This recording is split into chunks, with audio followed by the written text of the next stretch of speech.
আজকের এই ভিডিওটা আপনার শত শত প্রশ্নের উত্তর পেয়ে যাবেন। একটা বোর্ডিং স্কুলে গেলে ভালো করে ঘেঁটে থাকা, খাওয়া, কেমন খাওয়া দাওয়া করে, পাতে কেমন থাকে, খাইয়ে দেওয়া হয় কিনা, আমার ছোট বাচ্চাটার দিকে খাওয়ার সময় নজর থাকবে কিনা, এটা সব স্কুলে থাকে না, দেখনধারী থাকে।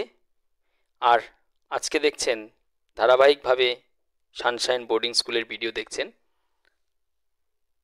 আপনাদের যখন ফোনগুলো রিসিভ করি প্রশ্ন থাকে, আমার 11 বছরের মেয়ে কতটা সিকিওর থাকবে। আবার অনেকে ফোন করেন, আমার 3-3.5 বছরের বাচ্চা, 4 বছরের বাচ্চা, তাকে খাইয়ে দেওয়া হবে কিনা।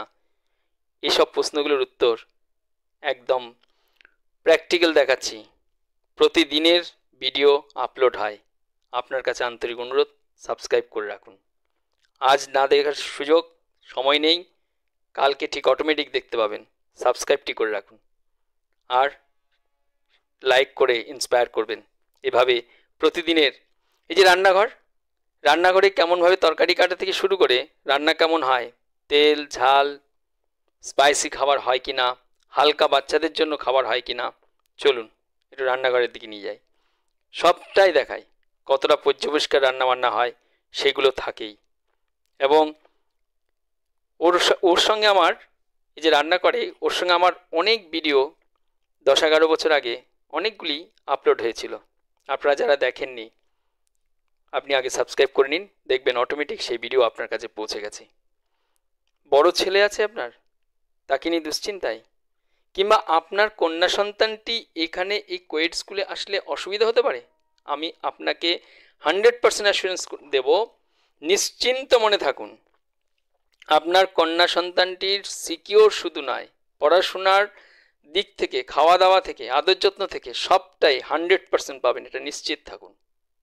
দেখুন, এই খাবার চলছে দুপুরের মধ্যাহ্ন ভোজন, আর এই খাবার চলাকালীন কতজন আছে দেখুন ভেতরে, মেয়েদের জন্য কতজন আছে, খাইয়ে দেওয়া, খাচ্ছে কিনা, পরিষ্কার করে খাচ্ছে কিনা, খাবার টেস্টি হয়েছে কিনা, এটা যেমন রয়েছে। এবং ছেলেদের জন্য আরেকজন রয়েছে, আর এই দুজন দেখুন খাইয়ে দেওয়া। ঠিক আছে, কত ছোট বাচ্চা, এত ছোট বাচ্চা আপনার বাড়িতে আছে আর আপনি ভাবছেন। আর এই ম্যাডামের ভিডিও আমি আপনাদের অনেক শেয়ার করেছি, বছর 6 আগে, টানা 11 বছর। যাই হোক, এই যে ছোট পুচকি বাচ্চা আপনার রয়েছে, সেই আপনার ছোট্ট বাচ্চাটি রেখে আপনি কর্মজীবনে প্রবেশ করতে পারছেন না, কাজ করতে যাওয়ার ইচ্ছা আছে, যেতে পারছেন না।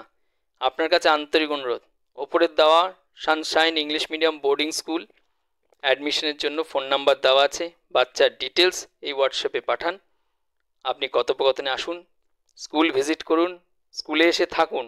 আগে অ্যাডমিশন নয়, আগে স্কুলে এসে দেখুন যে স্কুলে থেকে বাচ্চাটি এইখানকার পরিবেশ, এখানকার খাওয়া দাওয়া, এখানকার বাচ্চাদের যে শোয়ার জায়গাটা কেমন আছে, সেগুলো ওর ভালো লাগছে কিনা, এখানকার পড়াশোনা করার ওর এনার্জি আসবে কিনা।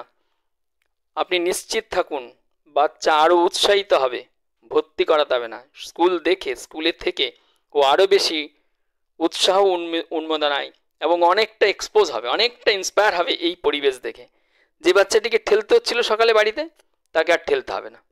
এই যে দেখুন একসঙ্গে কতজন বসে খাচ্ছে, আর দেখুন এইটি বাচ্চাটি একদম সদ্য নতুন এসছে, আর এই বাচ্চাটিকে দেখুন খাইয়ে দেওয়া হচ্ছে।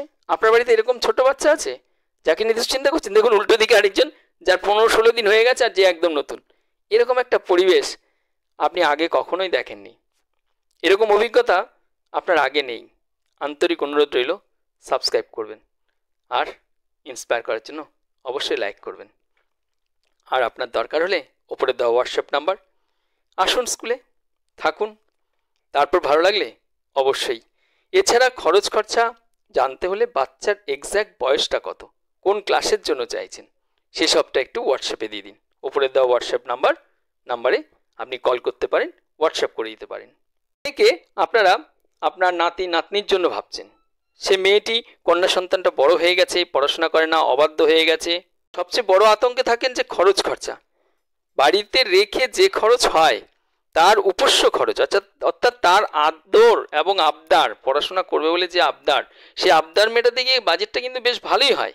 সবটা হিসাব করবেন, 10 টাকা থেকে 100 টাকা সবটা হিসাব করবেন, দেখবেন যে একটা ভালো স্ট্যান্ডার্ড ইংলিশ মিডিয়াম বোর্ডিং স্কুলে খরচ হয়ে গেছে। দেরি না করে নিয়ে আসুন, দেরি না করে। আর বাচ্চাটিকে বড় যত হচ্ছে, সে ম্যাচুরিটি পাচ্ছে, সে আপনার আরও যত বড় হবে, 13, 14, 15 হয়ে যাবে, তখন কিন্তু আরও বেশি অবাধ্য হবে। তখন আপনার মনে হবে যেন কেন আগে সিদ্ধান্ত নিইনি। তাই সিদ্ধান্ত নিতে হবে না, শুধু স্কুল ভিজিট করুন, আসুন, স্কুলে আসুন, স্কুলে এসে থাকুন, বাচ্চাটিকে এই স্কুলের পরিবেশের সঙ্গে মিশতে দিন। যখন ওর ভালো লাগবে তখন সিদ্ধান্ত নেবেন, হ্যাঁ এবার এখানে ভর্তি করানো দরকার। এডুকেশনের জন্য টাকার দরকার এবং সেই টাকা নেই এটা ভাবছেন, কিন্তু অনেক বেদরকারি বিষয়ের জন্য সংসারে কিন্তু বড় অঙ্কের টাকা এদিক ওদিক থেকে নিয়ে সেখানে ব্যয় করে নিজে দুশ্চিন্তায় পড়তে হয়। কি, এটা তো প্র্যাকটিক্যাল অভিজ্ঞতা সবার আমাদের জীবনে, তাই নয় কি? আজ এ পর্যন্ত, ভালো থাকবেন। আপনার ছোট্ট বাচ্চাটির জন্য ধারাবাহিক এই ভিডিও অবশ্যই সাবস্ক্রাইব করুন, সেই বাচ্চার সঙ্গে মাঝে মধ্যে সেই এই ভিডিওগুলো শেয়ার করতে পারেন। আজ এ পর্যন্ত, অবশ্যই পরের ভিডিও দেখবেন। অসংখ্য ধন্যবাদ আপনাদের সবাইকে।